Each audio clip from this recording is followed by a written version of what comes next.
자, 이데일리 TV 인사이트로 이어가도록 하겠습니다. 매주 월요일에는 제약바이오 관련해서 조금 더 깊이 들어가서 저희가 설명을 드리고 있는데요. 자, 본격적으로 시작하기 전에 중국 시장 출발 상황 좀 확인해 보겠습니다. 지난주에 중국 시장, 중국 상해 종합지수나 홍콩 항생지수가 3% 넘게 급락하면서 거래를 마감했거든요.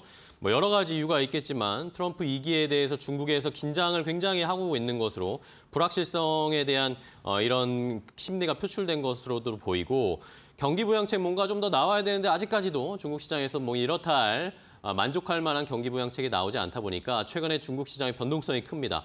중국 상해 종합지수가 지난주에 3% 넘게 금요일에 하락했는데 오늘은 일단은 하락을 멈추면서 0.2% 강보합권 수준으로 출발했고요. 홍콩 항생지수도 지난 금요일에 3% 넘게 하락했습니다. 그런데 오늘은 0.4%대 상승세를 보이면서 일단은 지난주에 급락을 만회하고 일단 하락을 멈추는 중국 시장, 홍콩 시장의 출발 상황 좀 체크를 해봤습니다. 자, 우리 시장은 이런 상황에서 상승 탄력은 더 높아지고 있습니다. 코스피는 뭐 삼성전자 포함해서 시총 상위주들이 좋고 코스닥 시장은 지난주에 또 많이 무너졌던 제약바이오가 반등이 강하게 나타나고 있는데요. 제약바이오를 그래서 조금 더 자세하게 분석을 해봐야 되겠습니다. 오늘은 이데일리 바이오 플랫폼 센터의 석재원 기자와 함께 제약바이오 업종의 최근의 동향 살펴보도록 하겠습니다. 안녕하세요, 기자님. 네, 안녕하세요. 네, 반갑습니다. 자, 오늘은 또 어떤 제약바이오를 살펴봐야 될지 지난주에 저희가 제약바이오가 알테오젠 포함해서 급락이 너무 크게 나와가지고 많은 분들이 좀 걱정하고 이 바이오 투심 약간 훼손된 거 아닌가라는 그런 걱정도 조금 하셨던 것 같은데 오늘은 카이노스메드의 상황을 좀 살펴볼까요? 카이노스메드가 어쨌든 뭐 전반적으로 지난주에 제약바이오가 좋지는 않았지만 카이노스메드는 좋은 이야기가 있었는데도 주가가 많이 흔들리더라고요. 이게 왜 그런 건지 많은 분들이 좀 궁금해하시는 것 같아요. 네네. 그 IR을 이제 한 2주 전쯤 했었는데 그날 주가가 상당히 많이 떨어졌습니다. 그쵸. 거의 하한가를 터치할 정도였는데요. 그날 IR에서 어떤 내용이 나왔냐면 그 5천만 달러 규모로 대규모 투자 유치를 미국 투자기관으로부터 받을 예정이다라는 내용과 그 임상 이상을 하고 있던 국내에서 다계통 위축증이라는 그 환자 대상 임상 데이터 중간 결과를 이제 발표를 했는데 이제 그 두 가지 내용이 발표되고 나서 시장에서는 좀 반응이 좋지 않았습니다. 네. 자, 언뜻 듣기에는 두 개 다 뭐 투자 유치도 받는 거고 지금 임상 진행하고 있는 것도 뭐 결과가 긍정적인 거고 다 좋은 소식처럼 들리는데 왜 이렇게 주가가 급락했을까요? 네, 그러니까 임상 2상 결과는 이제 좀 이따가 말씀드리고 일단 자금 조달에 대해서 말씀을 드리면 5천만 달러 투자 유치가 확정된 게 아니라 다음 달 중에 확정될 수도 있다.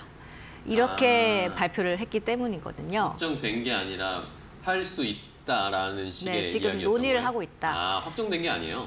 네, 확정된 게 아닙니다. 그 미국의 한 4-5곳이랑 이야기를 하고 있는데 그 이제 증권사들이 좀 톱티어급이라고 합니다. 거기까지가 이제 회사가 이야기해준 내용인데 이제 도장을 찍은 건 아니라는 거죠. 네, 그래서 좀 IR을 왜 지금 했냐, 확정된 게 아닌데. 확정된 게 아닌데. 네, 그래서 이제 그런 실망 매물이 좀 쏟아진 게 아닌가 하는 생각이 듭니다. 근데 투자 유치 계획은 또 나름 뚜렷합니다. 올해 1,500만에서 2천만 달러 투자를 먼저 받고 내년 상반기까지 3천만 달러를 이제 추가로 조달을 해서 총 5천만 달러 규모다. 그래서 이게 좀 타임라인까지 좀 상당히 구체적이죠. 그래서 12월 중에 이 자금 조달 여부를 확정 지을 예정이라고 하니까 한번 들여다보시면 좋을 것 같습니다. 그리고 자금 조달이 또 이루어져야만 하는 이유가요. 지금 그 재무 구조가 좀 불안합니다. 그 지금 관리 종목 리스크가 걸려 있거든요. 2021년부터 이제 3년 연속 법인세 비용 차감 전 계속 사업 손실, 법차손이라고 하거든요. 이 네. 비율이 50%를 초과하고 있습니다. 아. 2021년 111.13%, 2022년 53.19%, 2023년 96.62% 계속 50%를 넘고 있죠. 그러게요. 한국거래소에서는 법차손이 최근 3년간 2회 이상 50%를 넘어가게 되면은 관리 종목으로 지정을 하고 있습니다. 이제 그 바이오 기업 같은 기술 특례 상장 기업은 그 유예 기간이라고 법차손이 50%를 넘어도 일정 부분 이렇게 봐주는 그런 유예해주는 네, 거죠. 기간이 있는데 2022년에 이게 끝났거든요. 아. 그러면은 곧바로 적용이 되니까 그 올해도 법차손이 50%를 넘어가면은 2023년에 이어 2024년에도 50%를 넘는 거면은 그쵸. 이게 관리 종목으로 바로 지정이 될 수 있는 상황입니다. 그래서 이 지금 자금 조달이 필요한 상황이고 그렇기 때문에 회사가 더욱더 이런 투자 유치를 위해서 좀 이제 서두르지 않을까 이런 이제 추측을 해볼 수 있겠습니다. 그렇습니다. 자, 어쨌든 한번 뭐 유예 기간이 있었기 때문에 2022, 2023 이번에 만약에 올해도 말씀해 주신 그 법차손이 50%를 넘어가게 되면 관리 종목으로 지정되니까 그러면 또 주가가 흔들릴 거고 회사 차원에서도 부담이 생길 거고 어쨌든 투자 유치를 적극적으로 해야 되는 입장이네요. 그런 네. 것들을 조금 네. 뭐 투자자들에게 불안감을 해소해 주려고 아직 확정된 게 아닌데 네. 미리 좀 이렇게 귀뜸을 해준 거 아닌가라는 네. 그런 생각도 드는데 네. 자 그런데 이게 네. 이제 저도 언뜻 들었을 때 판단해 보면 이게 애매합니다. 지난주에 어쨌든 그 소식이 나오고 나서 좋은 소식인데 주가 급락했단 말입니다. 근데 또 석 기자가 이야기한 건 다음 달에 확정된 그 대상이 공개될 수도 있는 상황이니까 그러면 지금 이걸 매수를 해서 오히려 수익을 내야 되는 건지 뭔가 좀 불안하다는 뭔가 우리가 생각하는 상식대로 주가가 움직이지 않으니까 투자자분들은 좀 애매할 것 같아요. 네네. 그래서 임상 이상 데이터를 이제 중간 데이터를 발표를 했다고 말씀드렸는데 그 데이터를 한번 보시고 생각을 해보시면 어떨까 합니다. 이제 회사는 먹는 경구용 파킨슨병 치료제를 개발하는 곳인데요. 이 파킨슨병과 유사한 질환인데 임상 결과를 조금 더 빨리 확인을 할 수 있는 다계통 위축증, 그러니까 MSA라고는 네네. 지금부터 부르겠습니다. MSA 요? 이 MSA 질환에 대해서 국내에서 임상 이상을 진행하다가 이 환자 중에 이제 일부가 간 독성 이슈, 그러니까 간의 그 염증 수치가 좀 높게 높아지는 나와서 거군요. 임상이 바로 중단됐습니다.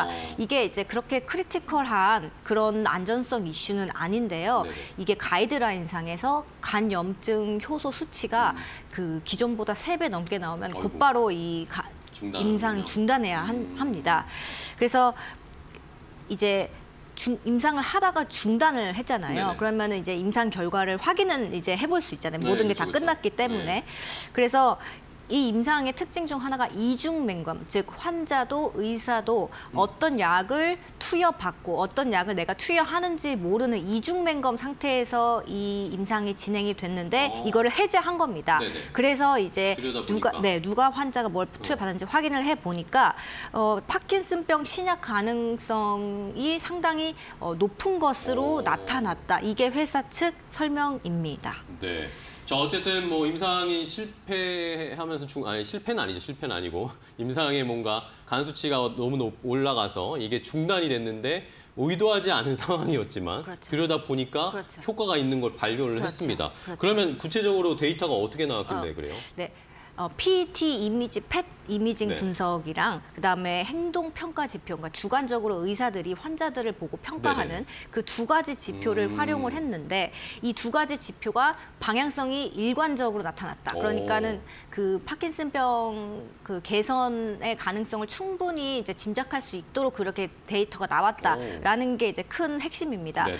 이제 이 데이터는 그리고 회사가 자체적으로 분석한 게 아니고 미국에서 제3의 그 데이터 분석 기관을 활용을 했기 때문에 이 데이터 자체는 아주 객관적이라는 점 이제 미리 신뢰할 말씀을 만하군요. 드립니다. 일단 PET 이미징 분석 같은 경우는 조금 어려우실 수 있는데 이제 실제로 이제 머릿속에 방사성 그 약물을 투입을 해서 그 도파민 신경세포를 이제 찍어본 겁니다. 그래서 약물 투여 후 한 9개월까지 임상이 진행이 되고 네네. 있었거든요. 그런데 카이네스 약물을 주입하지 않은 환자군, 이건 위약군이라고 하는데요. 네. 이 위약군보다 카이노스 약물을 받은 환자군, 치료군의 진행률이 마이너스거나 아예 제로에 가까운 경향성을 보였다. 이렇게 말씀을 드릴 수 있겠습니다. 이걸 가지고 이제 약물을 투여했을 때, 우리 약물을 투여했을 때 환자의 도파민 세포 수가 그 감소하지 않았고, 감소되는 걸 막았고, 그리고 병의 진행도 느리게 할 수 있다라는 이런 가능성을 확인했다. 이렇게 회사는 해석을 했습니다. 네. PET 검사를 하나 더 했는데 네네. 이 포도당의 비율을, 대사 비율을 측정한 겁니다. 뇌 속에서 어떻게 보면 포도당이 이제 좀 활발하게 이렇게 비춰질수록 이게 뇌에서 에너지를 쓴다는 거, 그만큼 뇌의 그 특정 부위가 이렇게 일을 하고 있다는 거거든요. 그러면 포도당이 관찰이 되지 않으면은 그 뇌가, 그 뇌 부위가 좀 이렇게 죽었다고 볼 활동이 수도, 저하된 거고. 네, 그렇죠? 그렇게 할 수 있겠죠. 그런데 치료군에서 그 카이노스 매드 약물을 투여받은 그 치료군에서 포도당 대사율이 감소하지 않았고 그 투약 전이랑 그 비슷했다. 그러니까 유지했다라는 거를 보인 겁니다. 그래서 이 카이노스 매드는 파킨슨병 치료 효과 가능성이 있다라고 이 PET 이미징 분석을 통해서 한번 확인을 했고, 네네. 또 의사가 환자를 보고 판단하는 이 주관적 행동 예. 지표, 이것도 마찬가지로 이제 병의 진행이 종합했더니 병의 진행이 그 약물을 투여받지 않은 군보다 훨씬 이제 진행이 느리게 되는 것을 네. 확인을 했다. 그러니까 두 개 주관적 지표와 이 병리학적 지표가 이제 일관되게 그 약물이 넣어졌을 때 환자의 다계통 위축증 진행이 좀 늦어졌다라는 늦어졌다. 거를 확인을 했다라는 겁니다. 그렇습니다. 자, 그러면은 어쨌든 임상이 중단되고 나서 요 내용들을 저희 들여다보니까, 카이노스 매드 측에서 들여다보니까 뭐 포도당 뭐 수치나 뭐 도파민 관련된 네. 요 이 수치들이 낮아져서 뇌 활동이 저하되지 않는 네. 효과가 나타난 거죠. 네. 그걸 이제 의사들이 육안으로 보고 이야기를 나눴을 때도 어느 정도의 신뢰할 만한 그런 변화가 있었던 거고. 네. 그러면은 이렇게 좋은 결과면 이거를 이 임상 결과는 공시를 해야 되는 거 아닙니까? 근데 공시를 하지 않고 IR로 공개를 했어요. 그렇죠. 그 잠깐 말씀드렸듯이 간 효소 수치 네네. 때문에 임상이 중간에 중단됐잖아요. 중단됐기 때문에. 그런데 이제 이걸 중단했다가 재개를 할 수도 그쵸, 있었던 그쵸. 상황이었는데, 이제 식약처랑 논의하고 환자의 간 효소 수치를 또 이게 또 낮추고 이렇게 하다 보니 어느덧 7개월이라는 시간이 텅 빈 겁니다. 그쵸, 그쵸. 그 시간 동안 카이노스 매드를 원래 9개월 동안 꾸준히 투여받던 환자들은 7개월이란 공백 기간이 갑자기 생긴 거예요. 그러면 이 7개월이 지난 환자들한테 다시 약물을 그러면 그 후로 해서 만약에 임상 이상을 마무리 짓는다고 했을 때, 그러면 그 임상 결과를 신뢰할 수 있는가에 대한 의문이 또 나오거든요. 그쵸. 시장에서 나올 수도 있고 또 전문가들의 입장에서도 그쵸, 이걸 그쵸. 이 임상 이상 결과를 허가해줄지 말지 또 고민이 될 수도 있는 부분이라서, 그래서 회사 측이 이제 자진 철회를 결정했습니다. 임상 이상을 처음부터 다시 하겠다라는 하겠다고. 거죠. 그래서 이건 공시사항, 통계적 유의성을 이제 우리가 흔히 말하는 임상 성공했을 때 통계적 유효성을 확보했다라고 하는데, 이 말을 이제 쓰지는 못하고 그냥 이중 맹검을 해제했더니 이런 수치가 나왔습니다라고 IR을 통해서 발표를 할 수밖에 없었던 상황이었습니다. 네. 자, 그러면 어쨌든 결론적으로는 뭐 결과를 보니까 효과가 있으니까 이거를 지금 아까 말씀하신 것처럼 중간에 공백 기간 있는 상태에서 임상을 하면 또 신뢰성에 논란이 있을 수 있으니까, 어떻게 보면 자신 있으니까 임상을 다시 하겠다라고 판단한 거라고도 할 수가 있겠네요. 자, 좋습니다. 그러면은 다계통 위축증 말고도 또 이 파킨슨병에 네. 관련해서도 이 카이노스 매드가 임상 진행하고 있잖아요. 이거는 맞아요. 추이 어떻게 되시죠? 지금 미국에서 네. 그걸 하고 있고 288명 좀 대규모로 임상을 하려고 준비 중입니다. 그래서 이 비상 진입을 앞두고 있습니다. 임상 상당히 후반부여서 이제 자금이 많이 필요하겠죠. 미국 임상이고 대규모고 하니까. 그래서 이제 자금 조달도 그래서 추진하는 것으로도 좀 이렇게 풀이가 됩니다. 네. 자, 어쨌든 여기서도 또 자금 조달을 추진을 하고 있는데, 근데 사실 뭐 많은 분들 아시겠지만 파킨슨병 같은 경우에는 어쨌든 근원 치료제가 있는 건 아니잖아요. 그렇죠? 네. 이걸 아예 네, 그렇죠. 완쾌시킬 수는 없는 거고, 뭔가 지연을 시킨다거나 아니면은 맞습니다. 더 악화되지 않게 하는 그런 거일 텐데 진짜 맞습니다. 네. 개발을 자신이 있나 봐요, 카이노스메드 측에서는. 제가 이제 김은희 카이노스메드 부사장님을 인터뷰를 했었는데요. 네네. 이분이 이제 지금 파킨슨병 치료제 후보 물질 KM819라고 네네. 불리는데 이 물질을 최초로 개발하신 분입니다. 그래서 이 후보 물질에 대한 좀 자세한 설명을 들을 수 있었는데 일단 파킨슨병은 네. 이 뇌 속 도파민 신경세포 안에 알파시누클레인이라는 독성 단백질이 많이 쌓여서 생기는 병입니다. 네. 그러면 대부분의 지금 치료제들은 이 알파시누클레인이란 단백질을 타깃해서 이걸 없애주는 네네. 약물을 개발을 하겠죠. 그래서 그렇죠. 대부분 그렇게 개발이 되고 있는데 지금 사실 개발된 약물 중에서 이 독성 알파시누클레인을 타깃해서 성공한 그 근본 치료제는 아직 없습니다. 없죠. 예. 말씀하신 것처럼 증상을 조금 느리게는 갈 수 있긴 하지만 이 파킨슨병이 완전히 치료됐다. 이렇게 지금 나온 치료제는 없거든요. 그쵸, 그쵸. 최근에 에브비에서 파킨슨병 치료제 바이알레브를 네. 출시를 했습니다. 상용화가 됐는데 이것 역시 증상을 완화하는 느낌이지 근본적인 치료제는 아니다라고 네네. 이제 카이노스메드 측에서 설명을 했습니다. 이런 상황에서 카이노스메드는 알파시누클레인을 타깃하지 않고요. 이 알파시누클레인을 조절하는 이 한 단계 상위 개념의 물질 FAF1이라고 FAF1이라는 이 물질을 찾았습니다. 그래서 이 물질을 타깃하는 겁니다. 그러니까 알파시누클레인이 사실 조절이 잘 안 되기 때문에 네네. 현재 치료제들, 근원 치료제가 나오지 않고 있는 것이다. 그렇다면 우리는 이 알파시누클레인을 조절할 수 있는 이 상위 개념을 타깃하겠다. 이런 접근이라고 보시면 되고요. 그렇기 때문에 이 지금 FAF1이라는 이 타깃으로 네네. 약물 개발하고 있는 곳은 전 세계에서 카이노스메드밖에 없고 유일한가요? 만약에 이거를 성공을 시킨다면 그러게요. 전 세계 이제 퍼스트 인 클래스라고 하는 세계 최초 약물, 계열 내 그쵸. 최초 약물이고 보통 퍼스트 클래스인 약물은 그 파킨슨병 시장의 한 80% 정도는 이제 먹고 갈 수 있는 그런 이제 포텐셜을 지닌 그러게요. 게 이제 퍼스트 인 클래스 약물입니다. 네. 그래서 이제 시장에서 카이노스메드를 관심을 좀 많이 갖고 있군요. 근원 치료제라고 이야기를 하고 아. 있습니다. 네. 어쨌든 근원 치료제로서의 개발을 지금 엄청 열심히 하고 있는 거네요. 알파시누클레인을 그러니까 알파시누클레인을 생성하지 못하게 하는 걸 지금 추진을 하고 있다라고 저희가 해석을 해야 되겠네요. 자, 그 여기에다가 뭐 추가적으로 또 뭐 이점이 있는 게 어쨌든 뭐 주사 맞고 뭐 병원 가고 이런 게 너무나 번거롭고 어려운 상황이니까 이게 또 경구용으로 그냥 네. 개발 중이라고요. 네, 이것도 엄청 굉장히 이점인 편리하죠. 것 같은데요. 네, 그렇죠. 그 보통 항체 치료제 같은 경우는 정맥 주사가 그쵸. 지금 물론 이제 알테오젠 때문에 IV 형태로도 만들어지고 있지만 IB가 아니라 SC 형태로도 SC, 만들어있지만 그 경구용은 훨씬 더 편합니다. 그쵸, 그래서 환자가 집에서도 그냥 매일 몇 알씩 먹으면 되는 그쵸, 느낌이기 그쵸. 때문에요.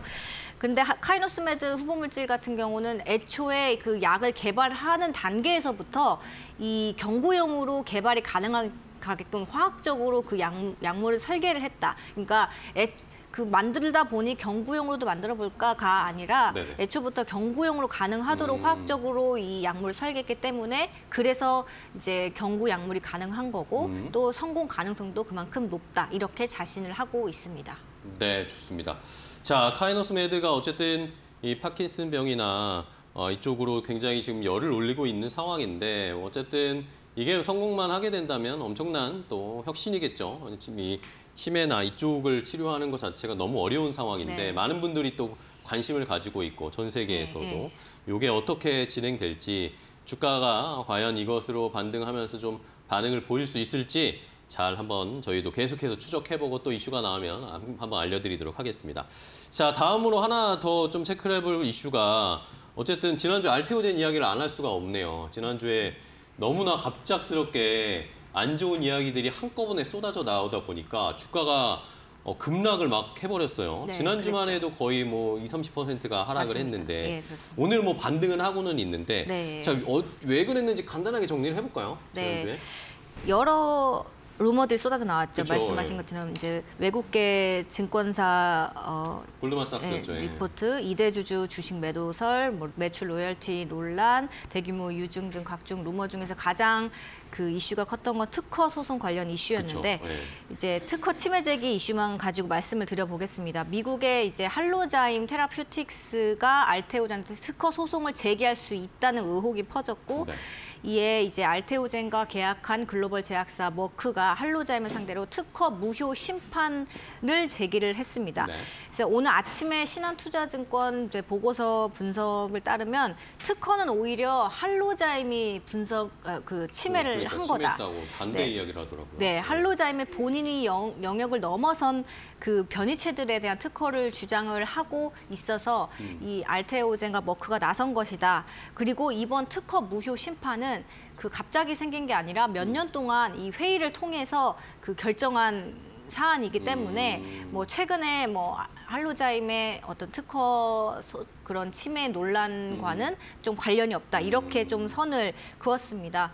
그러니까 지금 시장에서 과도하게 이제 알테오젠이 특허 소송에 발목을 잡혀서 뭐 판매를 못하는 거 아니야 뭐 이런 이야기들은 이제 거의 다 루머고 사실이 아니고 그리고 오히려 할로자임이 침해를 한 거고 이건 몇 년 동안 머크와 알테오젠이 준비한 이슈이기 때문에 충분히 대응 가능하다라는 게 이제 리포트의 주요 내용이었던 것 같고요. 네. 그래서 오늘 시장에서도 추가 하락으로 지금 이어지지 않은 것 오늘 뭐 같습니다. 7% 지금 오르고 있어요. 알테오젠. 네. 뭐 신한투자증권 뭐 리포트도 아까 뭐 살짝 언급해 주셨는데 오히려 이게 기회다, 매수할 기회다라는 식의 리포트 결론을 냈던데 시청자분들도 판단해 보셔야 될 것 같고 자, 뭐 알테오젠도 그랬지만 뭐 지난주에 뭐 리가켄바이오, 에이벨 바이오 뭐 다 엄청 동반해서 급락이 나왔고 펩트론도 엄청나게 또 더 많이 떨어졌어요. 펩트론은 오늘도 1% 정도밖에 반등이 안 나오고 있는데 펩트론은 또 왜 그랬을까요? 네, 펩트론 이제 IR을 했는데 네. 이제 알맹이 없는 IR이다 이런 네. 비판을 좀 받았죠. 그 기업 설명회 이전까지는 이제 펩트론이 이제 IR을 하겠다라고 공시를 이제 한 순간 좀 많이 올랐다고 그쵸. 알고 있습니다. 그 이유는 이제 IR 전에 일라이 릴리와의 기술 이전 계약이 그쵸. 나올 것이다라는 거였는데요. 근데 최근에 이 펩트론이 한 차례 이제 기술 이전 비슷한 계약을 했잖아요. 근데 그거는 아시는 분은 아시겠지만 돈이 들어오는 계약은 아닙니다. 공동 계약 연구고 펩트론이 가지고 있는 스마트 데포라는 그 몸 안에서 약물이 서서히 풀려서 그 지속성을 높여주는 그 스마트 데포 기술을 이제 그 빅파마랑 연구를 통해서 후보물질에 붙여봐서 결과가 좋게 나오면 그때 기술 이전 또는 뭐 어떤 일정 금액 지불하겠다라는 내용의 계약입니다. 테스트 단계 계약 같은 거였군요. 네, 그래서 그 다음 이제 넥스트 스텝이 있어야 하거든요. 그쵸. 시장에서 기대했던 것들도 그런 거였고요. 그쵸. 그런데 그런 내용들이 IR에서 충분히 이제 설명이 되고 공유가 될 것으로 기대를 했으나 그렇지 않았기 때문에 그래서 이제 일부 이제 기관 투자자들 사이에서는 왜 한 거지 그쵸. 이런 뭐, 말이 나왔습니다. 전화랑 변한 게 없는데 왜 실체가 있는 게 아직 아닌데 왜 IR을 했냐라는 식의 해석들이 나왔습니다.